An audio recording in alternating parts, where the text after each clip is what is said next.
अगर मैं आपसे कहूं कि भारत और चीन पर रूस का ऐलान वो आ चुका है, जिसे सुनकर पाकिस्तान तो क्या भाई साहब अमेरिका भी थर थर कांपने लगा है। लेकिन सवाल उठता है कि आखिरकार रूस आपका भारत और चीन को मिलाकर क्या बनाना चाहता है, और क्या भारत चीन के साथ इस चीज को बनाएगा कि नहीं। लेकिन आइए देखते हैं कि आखिरकार वो चीज है क्या, जिस चीज की वजह से जान जाइए पाकिस्तान की तो सांसें फूल रही हैं। आप देखने की कोशिश करोगे और बहुत कम ही सुने होंगे रिक कर मतलब आर आई सी ट्रोइका। आखिरकार ये रिक ट्रोइका होता क्या है? देखिए, सबसे पहले मैं आपको बता देना चाहता हूं, असल में रूस के जो आपके फॉरेन मिनिस्टर हैं, उन्होंने कहा है कि जो रिक ट्रोइका अभी रुक चुका है ना, एक बार उसे वापस से चालू करने की जरूरत है। अरे लेकिन सवाल उठता है ना कि रिक ट्रोइका है क्या भाई साहब? देखो, असल में आर से होता है रूस, और फिर उसके बाद आई से होता है इंडिया, और सी से होता है चाइना। तो मतलब ये तीन देश मिलकर अपना एक संगठन बनाते हैं, उसी को हम रिक ट्रोइका कहते हैं। ट्रॉय मतलब क्या है? तीन। ट्रोइका मतलब एक संगठन बना लेना तीनों लोगों का मिलकर, मतलब रूस, भारत और चीन। ये रिक ट्रोइका आखिरकार है क्या, वो आपको पता चला। लेकिन ये बना कब था? तो ये बना था आपका 1990 के, मतलब 1990 के दशक के एकदम लास्ट में बना था। क्यों बना था? अरे इसलिए बना था क्योंकि 1990 के दौरान भारत भी एकदम गरीब हो चुका था, रूस भी एकदम तरीके से टूट चुका था, चाइना भी उस टाइम उतना कुछ था नहीं। हाँ, क्योंकि 1991, क्या विश्वास करोगे कि 1991 ही वो साल था जिस साल आपका रूस बना था। क्योंकि रूस जो था ना, वो पहले 15 देश उसमें और मिले रहते थे, तब उसे आप सोवियत संघ या यूएसएसआर कहते थे। 1991 में वो टूटना चालू हुआ, क्योंकि आपको पता होना चाहिए कि जो मतलब यूएसएसआर जो रूस था उस टाइम का, वो अमेरिका से कोल्ड वॉर लड़ रहा था, मतलब ठंड के समय में जो वॉर होती है वो लड़ रहा था, जिसकी वजह से जो रूस था वो पूरी तरीके से कंगाल हो चुका था, भुखमरी तक आ चुकी थी। और उसी के ही साथ साथ रूस के अंदर जो अमेरिका था वो रूस को ही तोड़ना चालू किया था। मतलब तब रूस नहीं हुआ करता, तब उसे हम यूएसएसआर कहते थे। तो यूएसएसआर जो था वो टूटना चालू हुआ। तो यूएसएसआर में लगभग 15 देश टूटकर निकले, उसी में से एक तो आपका रूस टूटकर निकलना। और ये जो कजाकिस्तान, आपका यूक्रेन है ना, ये सब पहले यूएसएसआर के अंदर आते थे, मतलब पूरा पूरा एक देश हुआ करता था। अरे जैसे भारत को पहले अखंड भारत कहा जाता था, भारत, पाकिस्तान, श्रीलंका, बांग्लादेश, ये सब एक में हुआ करते थे, अफगानिस्तान और भी अन्य देश, वैसे पहले जो रूस था वो यूएसएसआर कहता था, मतलब अखंड रूस ऐसा कह सकते हो। तो उसमें से 15 देश टूटकर निकलते हैं 1991 में, और उसी ही टाइम लगभग उससे हल्का सा पहले आपका रूस भारत चीन को लेकर एक ठोस संगठन बनाता है, जिसका नाम रखा गया था रिक, RIC, रिक ट्रोइका।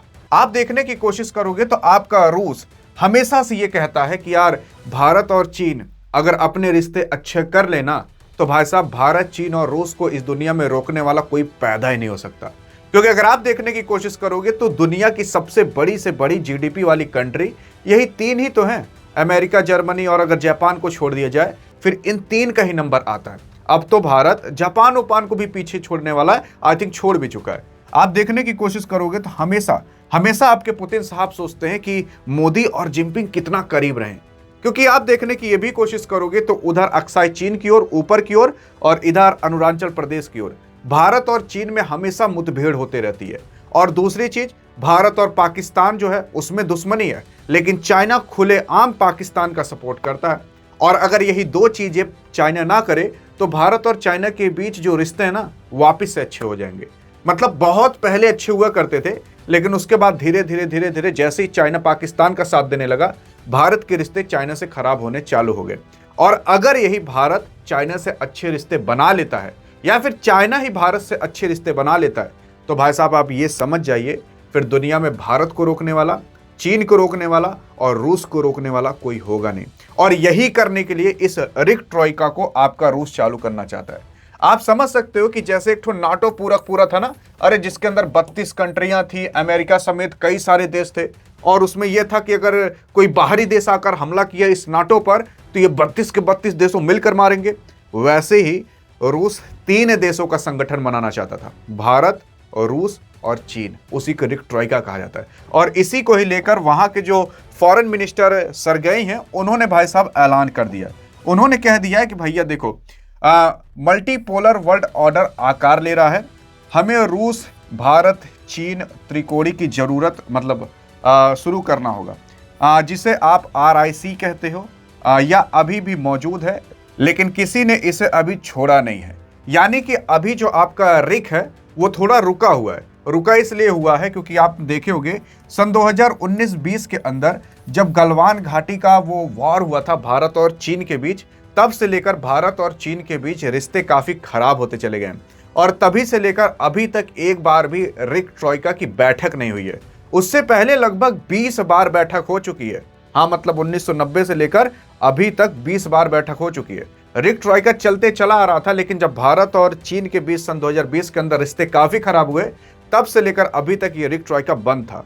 उसी को ही अब रिक ट्रॉइका को वापस से चालू करने के लिए आपका रूस कह चुका है और कहा है कि भले ही मुठभेड़ हुई है, लेकिन अभी तक न भारत न चीन इस रिक ट्रॉइका को छोड़ा नहीं है, क्योंकि आपके चीन को भी पता है कि बिना भारत के वो चल नहीं सकता, क्योंकि भारत ही इतना सामान वहां से खरीदता है, तभी वहां पर 100 बिलियन डॉलर जा पाते हैं और तभी आपका चीन चल पाता है। लेकिन चीन जब से यार पाकिस्तान का साथ देने लगा, ऑपरेशन सिंदूर के अंदर खुलेआम साथ दिया, हर चीज के अंदर खुलेआम साथ देता है, इसी वजह से भारत जो है उससे थोड़ी नाराजगी जताता है और जताना भी चाहिए।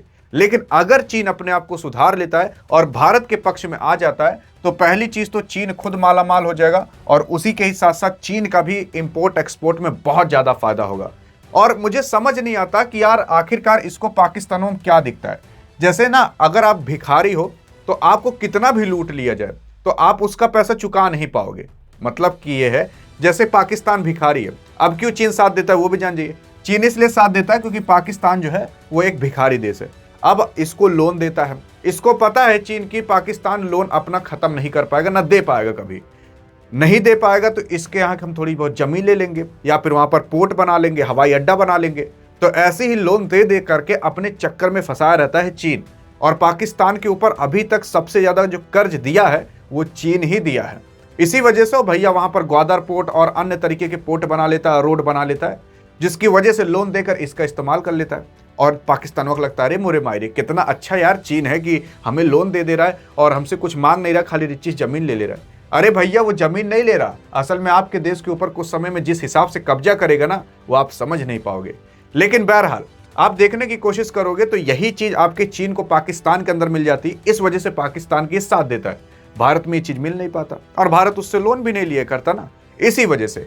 लेकिन बहरहाल अगर भारत, चीन और रूस एक साथ आ जाते हैं तो आप ये समझ सकते हो कि ये रिक ट्रॉइका वापस स्टार्ट हो सकता है। और ऐसा भी कहा जाता है कि ये रिक ट्रॉइका इतना मजबूत है कि अगर ये एक साथ हो जाए तो नाटो को टक्कर दे सकते हैं। अरे आप खुद सोच कर देखिए ना, चीन की 20 ट्रिलियन की जो इकोनॉमी है, भारत की लगभग 5 पहुंचने वाली है, आपके रूस की भी 2-2.5 ट्रिलियन तक है, मतलब 27-28 ट्रिलियन की जो जीडीपी है वो एक साथ हो जाएंगी। और अमेरिका को भी देख लोगे तो वो भी 30-32 तक ही है। मतलब ये अगर 3 देश मिल जाए तो अमेरिका के बराबर हो सकते हैं और बस कुछ ही समय में अमेरिका से आगे भी हो सकते हैं, क्योंकि यही 3 देश पूरे दुनिया के अंदर अभी सबसे तेज ग्रो करने वाली कंट्री हैं। और उसी के ही साथ साथ अगर ये 3 देश हो जाएं आपस में ना, तो भाई साहब आपस में ही ट्रेड करके, आपस में ही ब्रिक्स करेंसी बनाकर जी खा पी सकते हैं, किसी की कोई जरूरत ही नहीं पड़ेगी। और अब आप देखिएगा कि आपका रूस भारत और चीन को मिलाने के लिए जी जान एक कर देगा। और आप ये भी देख सकते हो कि आगे आने वाले समय में जो भारत और चीन के बीच युद्ध होते, उसको बचाने के लिए आपका रूस जरूर आएगा, क्योंकि रूस को पता चल जा चुका है कि अब अमेरिका किसी के कंट्रोल में नहीं है। वो जिसके ऊपर चाह रहा है उसके ऊपर कब्जा कर ले रहा है। इससे बढ़िया एक अपना खुद का संगठन बनाना पड़ेगा ताकि इधर अमेरिका कभी नजर भी ना मार पाए। क्या लगता है कि रिक ट्रॉइका को चालू होना चाहिए कि नहीं? आप बताइएगा, देखते हैं आपके हाथ में क्या है और आप क्या चूज करना चाहते हो। अधिक जानकारी चाहिए तो इस वीडियो में मिलते हैं, नहीं तो डिस्क्रिप्शन में टेलीग्राम का लिंक तो डाल ही दिया है, वहां पर भी आपको ऐसी जियोपॉलिटिक्स संबंधित सारी इंफॉर्मेशन मिलते रहेगी। तब तक लिए जय हिंद, जय भारत।